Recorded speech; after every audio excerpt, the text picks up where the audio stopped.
So, AJ, so nice to speak with you. Tell me about this incredible movie of yours. I'm so excited about it. Can't wait to see the public reaction.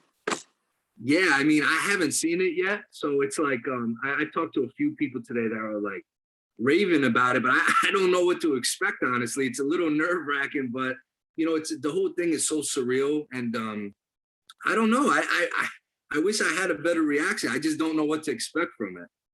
And tell me a little bit about how you got involved with it. Well, the documentary itself, I want to say late 2018, McLean Way reached out to me via email, and I didn't know who he was. I'm not a big film guy or doc guy or anything, and I kind of just sent him to delete. I'm like, I don't know this guy, and he kept pestering me. I want to talk to you, please take my call, blah blah blah. So finally, I had to respect how hard he was trying to get me. So I called him, and he explained what he was doing with this series, and honestly, it sounded amazing. And I'm like, I was like, yeah, I mean, let's try to be part of this. Hopefully it'll pan itself out, and here we are. Here we are. Yeah, that's incredible. I would have done the same thing. It's like, I don't know who this is, but it was meant to be. And how would you describe the documentary? Because like I said, it's pretty amazing. I haven't seen it, so I mean, no, I haven't. I haven't seen it yet. So I honestly, the few people that I know have seen it that I've spoken to are like, wow, this is. I mean, if it's anything like the first three Untold docs, I mean, it's going to be hopefully good. I mean, those are. I just watched the Caitlyn one yesterday. I mean, these are the Malice, Christy Martin, Caitlyn. Those are going to be hard to beat. So we're kind of the underdog story. So hopefully it'll match up with them. Yeah, it's such an incredible story too. Will you tell me a little bit about the story? I mean, did you know about it prior? I'm really curious about that. No, I'm sorry, I lost you for a minute. Oh no, I was saying this is such an incredible story. It's just like I want to hear what you know about it from your point of view. I mean, like you said, you haven't seen the movie, but I'm curious to see about how you describe Untold in your point of view. No, I mean, the series itself, I mean, when McLean and his brother told me like 2 years ago when he was pitching for us to be involved, I mean, he was telling me about, I mean, I was more excited for Malice in the Palace than our episode because I remember vividly when that happened, when I was younger in college. And I mean, he was telling me and I was like, wow, this series seems amazing. And there was some high expectations and honestly, not because we're part of this series. I mean, I'm a tough critic myself, and those first three I've watched have been just amazing. I watched the Caitlyn one yesterday, and I was blown away, honestly, because I wasn't alive when Bruce Jenner was in the Olympics, and I couldn't believe what an athlete, unbelievable. Yes, it's absolutely amazing. And like I said, episode is so incredible. I can't wait to hear it. And what I love about it is Danbury. I'm from Brewster, so I was just like, oh my God, my mother was raised in Brewster. Yeah. Really? Yeah. Wow. What part? She was over by Elmwood Lane, so literally like 3 minutes from the high school there. I remember it. And my grandfather, Lord rest him, he moved from the Bronx, probably in his 40s up to Brewster. I know Brewster well. I have a soft spot for Brewster. Yeah. Nice. Red Rooster's where it's at, right? My mom worked there when it first opened up in the Red Rooster. No and kidding. They actually made an addition to Red Rooster. Mm-hmm. So during COVID, thankfully, they didn't go out of business. They actually made it. If you haven't been there in a while, it's like totally different. They used to have just that little spot, and they added a attachment to it. They got the miniature golf still. It's incredible. Yep, I remember. I passed it when I was visiting my dad a couple months ago. It's just unbelievable how it changed. Yep. It's still the same, but yep. I knew there's a reason I liked you. And yeah, I like the story. Tell me a little bit about your dad and how that story, because that was incredible too. That really touched me as well.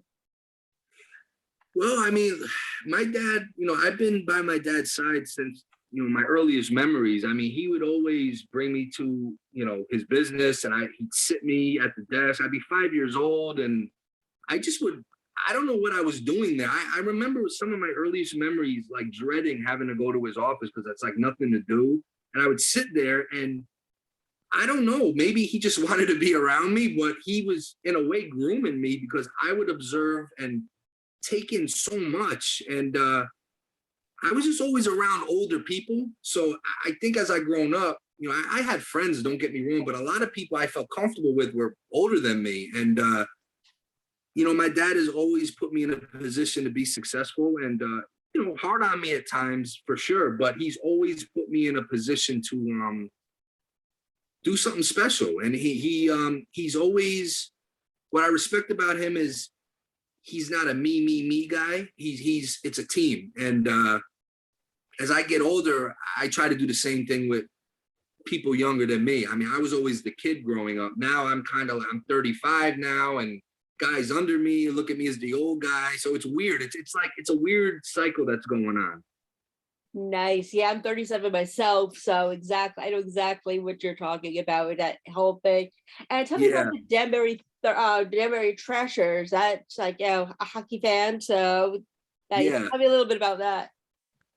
Well, we got, my dad, at first I thought it was a joke. He wanted to start this minor league team in Danbury. And, I honestly thought he was kidding around. And he said, I'm going to make you in charge, bah, bah, bah. And I was like, all right, sure, Dad, no problem. I thought he was playing with me, so I was playing with him. And then a week later, it was in the newspaper. And I was like, oh my God, he wasn't playing around. He wasn't playing around with me. So I was a little freaked out. I was like, I was 17. I was driving for not even a year, and I'm just like, oh my God. I'm like, what am I getting myself into? But, it wasn't all about me. We had a great team in general, and we did it together, and we just piecemealed it. We had no plan. I mean, we just winged it, and here we are. I remember it happening too. I was away at college at the time, but since I lived in Brewster, I was always back and forth. And sure. I remember it happening because, I lived by Danbury and I was always in the news. I remember being so excited about it. And now the fact that I'm reporting on it is just like full circle. Wow. Yeah. Where did you go to? Where did you go to college? College in New Rochelle in New Rochelle in Westchester. Oh, I went to Manhattanville in Purchase. Okay. Nice. So yeah. Nice. Yep. Wow, what a small world. Very. I love it. And what was I gonna say? So are you still a hockey fan? Do you still play? I want to know all about that too. So I actually, before the Trashers, my senior year of high school, so towards the end of 2003, I really got a bad knee injury and I wasn't able to play the rest of my year.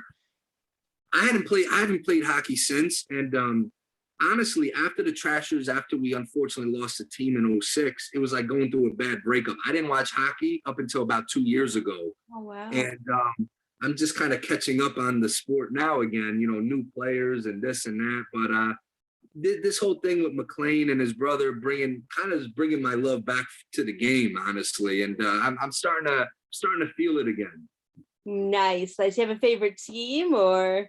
Well, New Jersey Devils. That was the first game. I think just by default that my dad got tickets, I think in 94. I don't know who gave him the tickets. It was the Devils against the Pittsburgh Penguins. And I was just hooked. From that point on, I mean, I was just, if I had gone to a Ranger game first, I probably would have been a Ranger fan, but I don't want to call myself a devil, but I'm a devil through and through. So.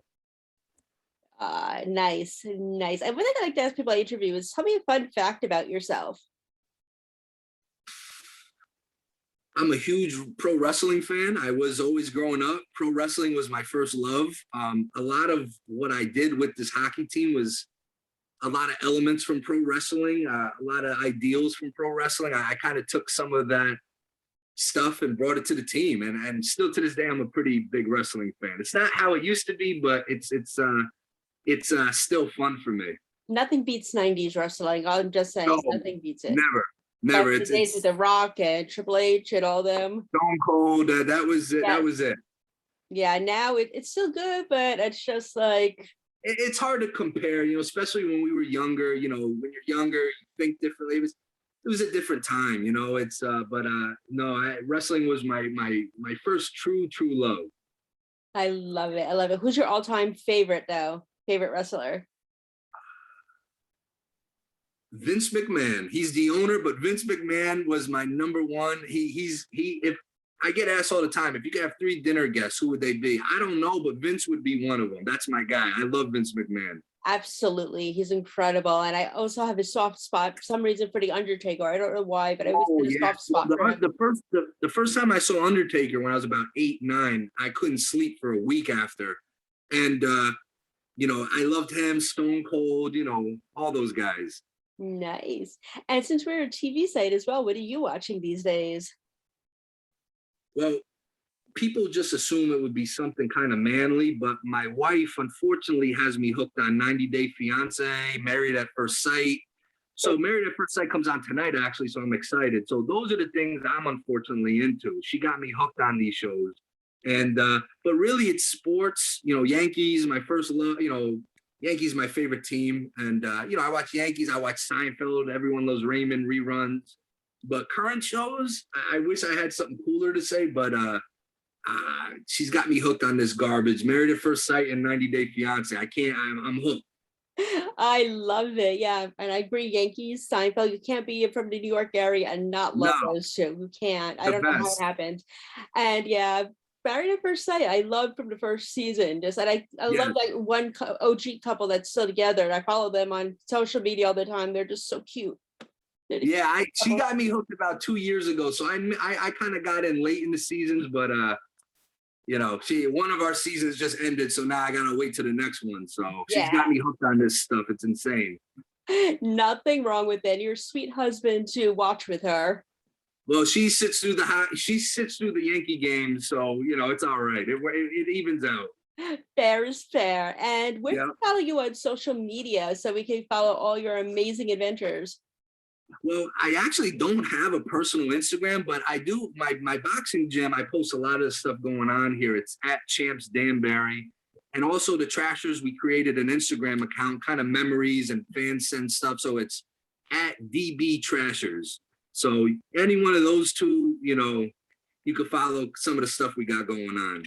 Wonderful. Well, AJ, it was a pleasure to speak with you. And next time I'm in the area, we got Let to me know. We'll get yes. I'll get you on a punching bag down here. Yes, that's my favorite way to relieve stress. So Come on perfect. down. Let me know. We'll get you going. Lovely. Thank you so much and have a very nice day. You as well. Nice to Thank meet you. you. Likewise. Bye-bye. Thank you.